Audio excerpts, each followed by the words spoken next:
We will hold to account not just the demonstrators, but those that fund and enable the demonstrators in any way. So how did we get to this point?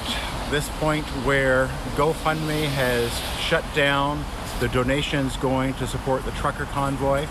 How do we get to this place where political power is being used to influence private companies to stop a fundraising effort?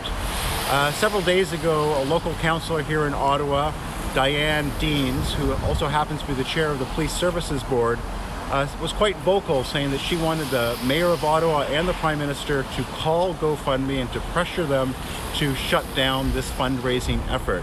I want to ask the Mayor if he will pick up the phone and call GoFundMe in the States directly and demand that they cease and desist sending money to these unlawful protesters.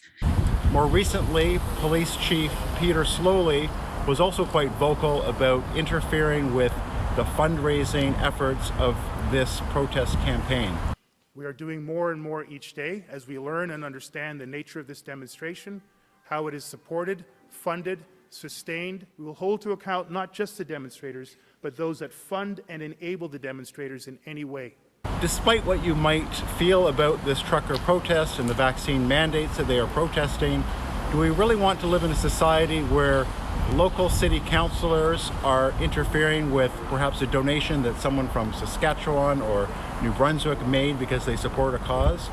Do we want a local police chief to interfere with those same efforts?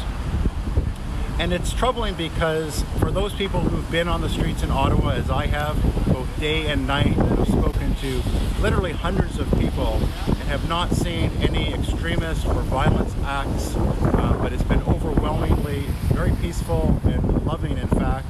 There's been nothing but peace that I've seen firsthand. And to have a police chief echo the deceptive words of a prime minister, framing it very differently.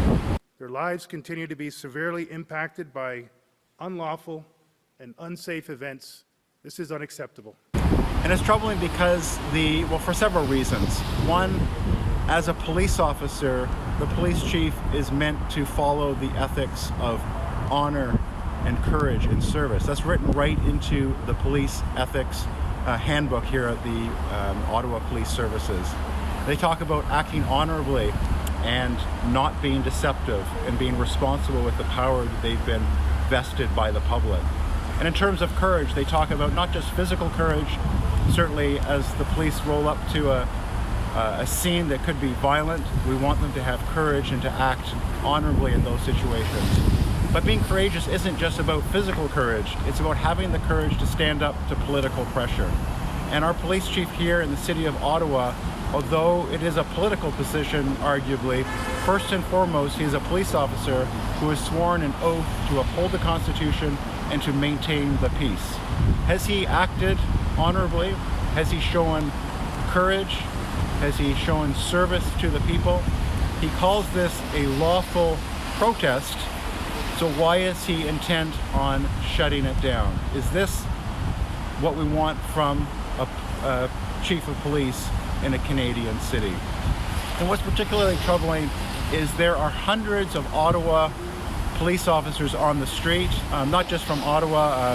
I've seen OPP, I've seen Durham, I've seen York, I've seen London, I might be missing some, but there are other services out here. And to an officer, each one that I've seen has been nothing short of stellar in terms of their level of professionalism. They are certainly present, which is great as a citizen in a large crowd. I want the police to be present in case something goes wrong. Durham, you guys have been awesome. Thank you for coming out, protecting the peace, defending the Constitution. You guys are doing an awesome job. But they have not been interfering with the lawful protests that are going around them. And what's concerning for me, for our chief, Chief Sloly, is the men and women who serve under him know that the way he's depicted these protests is not accurate.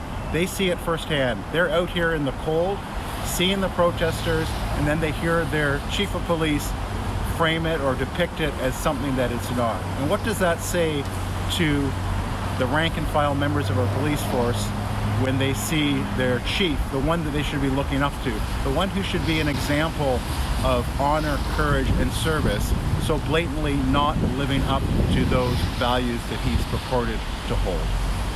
But there's nothing to be afraid of.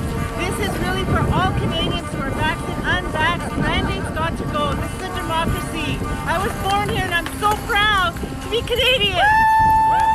The behavior that we are seeing in our community is absolutely unacceptable.